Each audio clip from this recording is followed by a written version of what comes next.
¿Saben de dónde viene la frase vanidad de vanidades, todo es vanidad? Quédense con nosotros y lo descubrirán.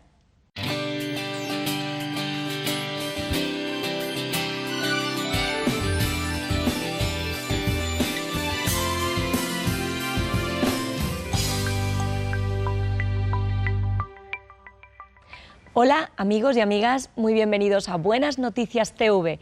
Gracias por acompañarnos en esta mañana. Eclesiastés es un libro lleno de sabiduría que nos enseña sobre el verdadero sentido de la existencia humana. El autor nos lleva por un viaje de experiencias y preguntas con la que todos podemos identificarnos. Pues para conocer mejor el mensaje de Eclesiastés tenemos hoy con nosotros a Joaquín Yebra, él es pastor de una iglesia evangélica en la Villa de Vallecas, Madrid, y a Marta Pérez, que es copastora de la misma iglesia. Bienvenidos. Gracias. Pues sí, muy bienvenidos Joaquín y Marta. Para introducir nuestro tema tengo aquí algunas imágenes que me gustaría mostraros, a ver quién identifica primero la conexión de la imagen con algunas partes del libro de Eclesiastés. Por ejemplo, esta imagen, ¿a qué os suena? Todo tiene su tiempo. Sí, el libro de Eclesiastés habla acerca de todo tiene su tiempo bajo el sol, ¿no? Y que el tiempo no se tiene, sino que se hace. Ajá. Bueno, hablaremos un poco más acerca de eso más adelante. Esta ha sido fácil, vamos a ver esta si es un poco más difícil. A ver. Son jóvenes. Bueno, Salomón dice que fue joven y que ha envejecido y ha tenido ese camino, ese recorrido de tantas experiencias que al final le llevan a una conclusión que veremos. Estaba yo también recordando cuando dice, acuérdate de tu Creador en los días de tu juventud, antes de que... Bueno, es como acaba también el libro, ¿no? Bueno, pues la verdad es que el libro de Eclesiastés tiene muchísimas enseñanzas, ¿no? Y comienza hablando de vanidad de vanidades, todo es vanidad. Y yo os pregunto, ¿estaba deprimido el autor o qué le pasaba? Pues lo parece realmente, ¿no? Porque, bueno, pues parece que está totalmente desilusionado y decepcionado, pero la palabra de la que viene, vanidad, jalel, es, bueno, pues un soplo, ¿no? Significa soplo, viento. Entonces, bueno, realmente es vanidad de vanidades. Realmente lo que nos quiere decir es que la vida es un soplo, es un viento que pasa si realmente ¿no? La conectamos bien con el Señor, ¿no? Ajá. Esa palabra está en la misma raíz del nombre de Abel, que precisamente por eso su vida fue efímera. Ajá. El hermano de Caín, ¿no? Que efectivamente. Rápidamente partió. ¿Y qué sabemos sobre el origen del libro de Eclesiastés y el propósito con el que es escrito? Bueno, sabemos que lo escribe Salomón porque el propio texto lo dice, ¿verdad? Nos dice que ha sido Salomón el que lo ha escrito, nos lo dice en el principio del libro. Y sabemos que le costó trabajo entrar en el canon hebreo. Pero en el primer siglo de la era cristiana sabemos que ya estaba en el canon hebreo, considerado como un libro inspirado por Dios dentro de las Escrituras. ¿Y cuál sería el propósito del libro? ¿Podemos hablar un poquito de esto? Sí, pues apunta un poco a la brevedad cronológica de la vida del hombre, ¿no? Y también a la trivialidad de la vida si no está enfocada en Dios, ¿no? Si, como dice, vanidad, ¿no? Vapor, es todo vapor, si no tenemos un punto fijo donde definir nuestra vida, que es Dios. Sí, aunque ese es el enfoque principal, va desarrollando ese enfoque en distintas áreas de la vida, ¿no? ¿Cuáles son las áreas que va tocando el libro? Sí, Salomón realmente habla desde el principio de la vida del hombre, de la juventud, el trabajo, trata de todo el recorrido de la vida y sin duda debió basarse en su propia vida, su propia experiencia.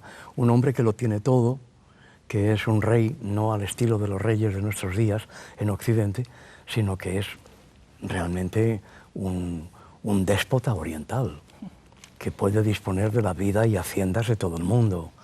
No hay placer que le quede prohibido. Y por lo tanto, cuando llega a una edad avanzada, él se da cuenta de que todos los placeres de la vida, todo el poder que él ha tenido, no le han producido la satisfacción que aporta conocer el sentido de la vida. Y por eso, en ese recorrido existencial, él llega a concluir que el todo del hombre está en el conocimiento de Dios, en conocer los mandamientos de Dios, es decir, su voluntad, y vivir conforme a ellos. Es una gran confesión de un hombre que lo ha tenido todo y el poder más absoluto. Casi como un testamento, ¿no? de lo que fue su vida y lo que descubrió, ¿no? Y claro, es un libro que se escribió hace ya más de 2000 años, ¿no? Alguno podría vernos y decir, bueno, ¿eso tiene algún sentido para nosotros hoy? ¿Es actual ese libro? Pues sí, porque hoy en día vemos que muchas veces las personas se basan en vivir su vida, pues quizá en las posesiones, en la vida naturalmente, ¿no? Y la verdad es que muchas veces en este sentido no se encuentra sentido, ¿no? Por redundar en la palabra, ¿no? No encontramos sentido porque hay un vacío en nuestro interior que necesita ser llenado, ¿no? Entonces buscar antiguamente, cuando se escribió el libro, o en el tiempo en que vivió Salomón y los nuestros, pues son lo mismo, ¿no? Porque el vacío que tenemos en nuestro interior solamente puede ser llenado con el Señor, ¿no? Y esa vanidad solamente puede ser llenada con Él, ¿no?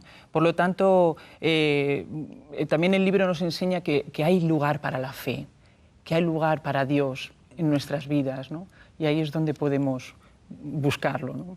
Ajá. Yo creo que hay algunas cosas, como cuando él nos dice que de la mucha ocupación viene el sueño, y que de la multitud de las palabras la voz del necio. Nos advierte claramente por su propia experiencia de lo que es el todo del hombre. Y claro, ese todo del hombre es completamente atemporal. Es algo que efectivamente se escribe hace muchos años, pero que tiene perfecta aplicación en su esencia a la vida del hombre. Pues, por ejemplo, en el capítulo 5 dice, cuando fueres a la casa de Dios, guarda tu pie y acércate más para oír que para ofrecer el sacrificio de los necios, porque no saben que hacen mal. ¿Qué es eso de oír a Dios? ¿Cómo podemos oír a Dios? Pues oír a Dios, acercarse a Dios, es abrir nuestro corazón delante de Él, es dejar nuestro orgullo, es dejar quizá nuestros pensamientos, es acercarnos a la palabra de Dios también, leerla, meditar en ella, acercarnos a Dios y oírle es pues acercarnos a los necesitados también, es acercarnos a las personas con las que convivimos, que muchas veces vivimos en un individualismo, ¿no? Atroz en este mundo, ¿no? Vivimos de nosotros, nos ocupamos de nosotros mismos, pero realmente nos ocupamos de los que están a nuestro alrededor. Y Dios quiere que hagamos eso también, ¿no? Que nos ocupemos de los otros. Y eso, ahí también está Dios, en los demás, ¿no? Entonces, acercarnos a Dios también es acercarnos a los que están a nuestro alrededor, ¿no? Jesús, el Señor Jesucristo ha dicho de una forma clara y contundente lo que significa la piedad. Ha dicho que la piedad es verle hambriento, sediento, desnudo, privado de libertad, privado de salud, privado de dignidad. Y esa enseñanza de Jesús, ese reto de Jesús, al decirnos cómo podemos verle a Él y cómo podemos aproximarnos a Dios, por cuanto Dios estaba en Cristo reconciliando al mundo consigo mismo, es una de las grandes asignaturas. No digo totalmente pendientes, porque si algo ha distinguido a la cristiandad ha sido ocuparse de los necesitados. No podemos encontrar otro origen en las instituciones hospitalarias y en tantas otras instituciones de ayuda a los necesitados, pero sigue siendo la gran asignatura pendiente. Pues comenzábamos el programa resaltando la frase del libro de Eclesiastés, vanidad de vanidades, todo es vanidad. Vivimos en un mundo, estamos en él y hay vanidad en el mundo. ¿Qué soluciones da el autor frente a esta vanidad de la vida? En Eclesiastés 12, el final del libro, como antes hemos mencionado, dice: teme a Dios y guarda sus mandamientos, porque esto es el todo del hombre. Realmente temer a Dios, ¿no? No temerle como un Dios malo que quiere nuestras cosas malas y que todo ocurre porque las cosas malas, ¿no?, ocurren cuando que Dios las deja, ¿no?, o las permite, sino que Dios es bueno, ¿no? Y temer a Dios es respetarle, es acercarse a Él, como hemos visto, ¿no?, como hemos hablado, es tenerle en nuestra vida, considerar sus palabras. Temer a Dios es acercarse a Él. Entonces, esa es la solución para la vanidad, ¿no? Llenar nuestra vida de Él, de sus palabras y de sus pensamientos. Es un libro corto, recomendamos a nuestros seguidores que lo lean, ¿verdad? Pues nuestro programa se llama Buenas Noticias. ¿Qué buenas noticias nos da el libro de Eclesiastés para nuestra audiencia? Pues yo creo que al final del libro, como ha leído la pastora Marta, el fin de todo el discurso oído es este: teme a Dios y guarda sus mandamientos. Porque si no vemos la necesidad de guardar los mandamientos de Dios, el temor de Dios se puede quedar en algo muy filosófico, muy abstracto. Temer a Dios es guardar los mandamientos de Dios, y guardar los mandamientos de Dios es el santo temor reverente, que no es un miedo que produzca horror, del latín aborrorem, sentir horror y aborrecer, sino todo lo contrario. Pero claro, también dice, y son las palabras concluyentes, porque Dios traerá toda obra a juicio, juntamente toda cosa encubierta, sea buena o sea mala. Entonces, la buena noticia es que ante ese justo juicio de Dios no hay necesidad de que estemos solos, porque perfectos no somos ninguno.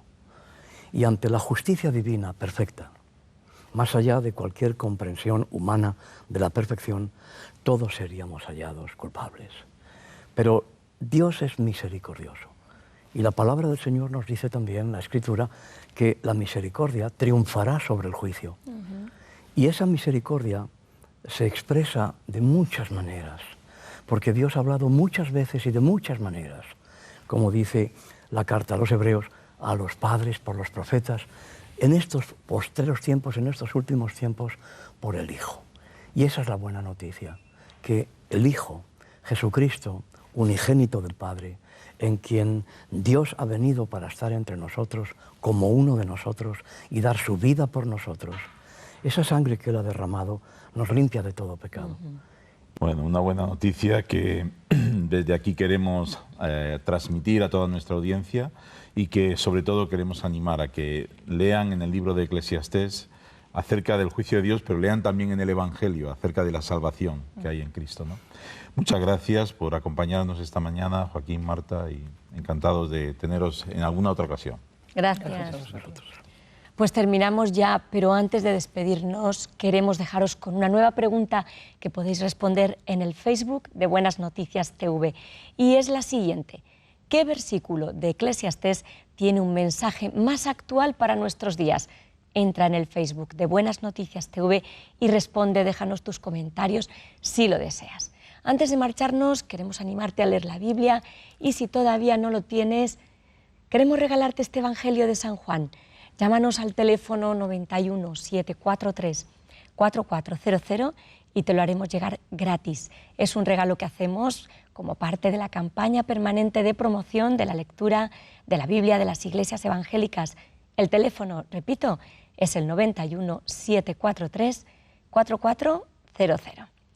Y para todos los que formáis parte de nuestro club de amigos, en esta ocasión vamos a sortear este CD, el CD titulado Encontré, un trabajo de Aintzane. Si quieres formar parte del club de amigos, llámanos hoy mismo al teléfono 91 743 4400. Estarás contribuyendo a que regalemos una porción de la palabra de Dios. La próxima semana volvemos para ir hasta Israel y conocer el trabajo que viene desarrollando la Sociedad Bíblica en Tierra Santa. Os esperamos, será un reportaje muy interesante, no os lo podéis perder. Muchas gracias por vuestra atención en esta mañana y no lo olvides, tú vales mucho para Dios. Le servimos por agradecimiento y expresiones brotan de nuestro adentro. A alabarle estamos hoy dispuestos y respuesta del pueblo hoy tenemos. Es que nosotros hoy cantamos, alabamos al Señor. Hoy dejaremos bien alta la bandera de aquel que nos llamó. Desde España a Madrid, a todas las naciones, Juan Ramón y Rocío, somos adoradores. Desde España a Madrid, a todas las naciones, Juan Ramón y Rocío, somos adoradores.